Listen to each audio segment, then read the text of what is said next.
Mercedes have been struggling with porpoising since the Barcelona pre-season test, but as the racing heads back to the Circuit de Barcelona Catalunya, Mercedes are hoping they've finally found the solution.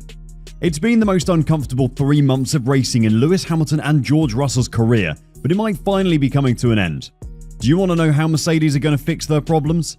Then stick around for the rest of the video. Mercedes' W13 F1 car has been a real enigma this season.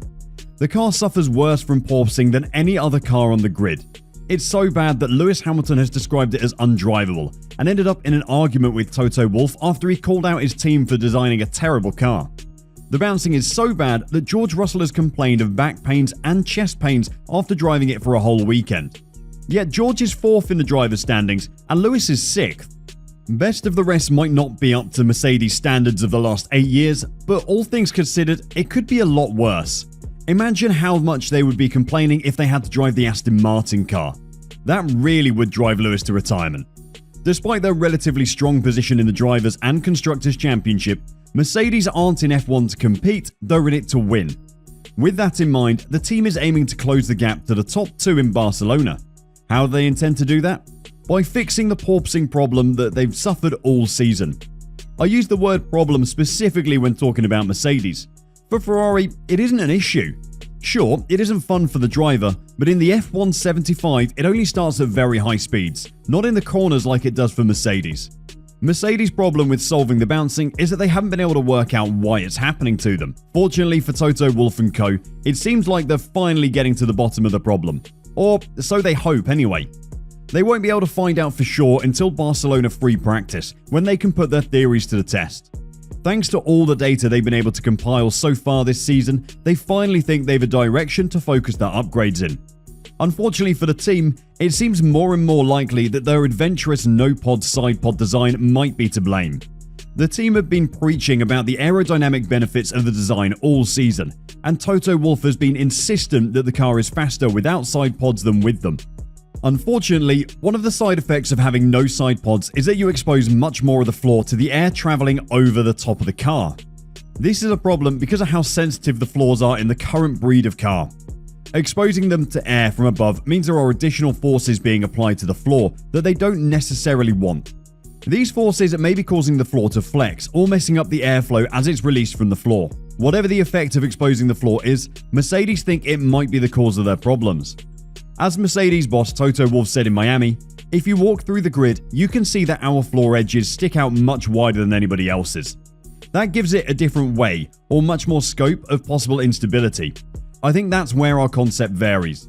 Clearly, the Barcelona launch car is much slower on paper, but we need to find out how we can make the current car work predictably for the drivers." When Toto talks about the predictability of the cars for the drivers, he's talking about how much grip they have while braking and turning. Porpoising causes the car's downforce to fluctuate. This fluctuation means that sometimes when the drivers hit the brakes or turn into a corner, there might be less downforce than expected, meaning either they overshoot the corner or just slide straight off it. To counter this unpredictability, George Russell and Lewis Hamilton are having to be more cautious in braking zones and high-speed corners, which is then costing them lap time.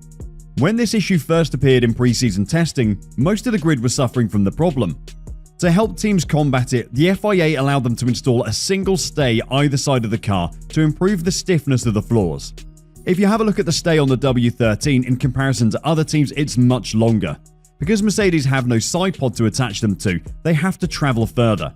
While these stays definitely make things better for Mercedes, they do show one of the disadvantages of the no pod design. Other teams have been able to build additional stays under their bodywork. This is possible because the side pods extend wider from the center of the car. Because the stays are inside the bodywork, they're not subject to FIA rules about the number they are allowed because they don't affect the aerodynamics of the car.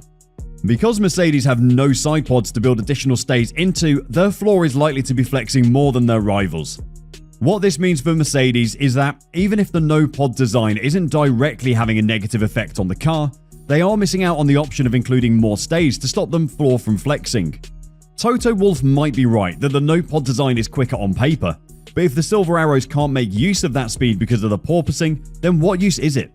Because of how much they've been suffering, and because their no-pod design is so striking and such an obvious variation in design philosophy from their rivals, they've been receiving a lot of questions about how long they intend to persist with it. However, much like the questions posed about the diva-like behavior of its long wheelbase, low rake philosophy in 2017, which again was at the start of another major regulation change, the problem is a little more complex than just one specific design trait. Mercedes were porpoising during the Barcelona test as well, so it isn't like removing the side pods instantly caused the car to behave like Snoop Dogg's lowrider. Barcelona does offer the perfect opportunity to compare the current car to the one they tested in February though. After the first practice session, they'll be able to compare the data from the current car to the side-podded version and make a decision on how to move forward.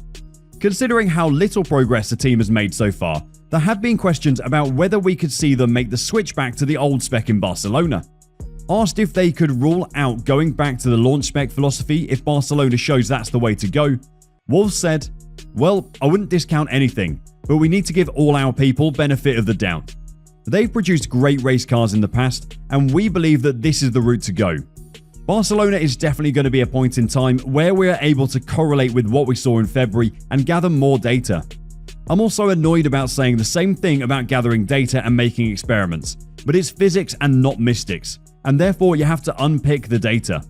From Wolff's comments, it seems like it's unlikely we'll see the side pods added back on for the race, but it wouldn't be a surprise to anyone if they got a run out in one of the 3 free practice sessions.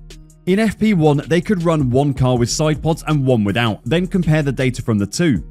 This would still give them FP2 and 3 to get their race settings dialed in, but also provide them with 2 sets of data for comparison after the weekend.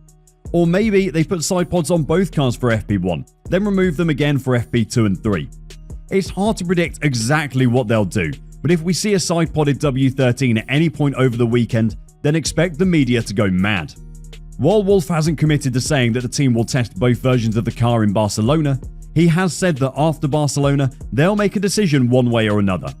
"I think we're still committed to the current concept, and you need to be," he said. "If you don't believe, and you give the other one a 50% chance, then you've got to switch now. We are faithful to the current concept. We're not looking at the lady next door to see if we like it more or not. It's still good.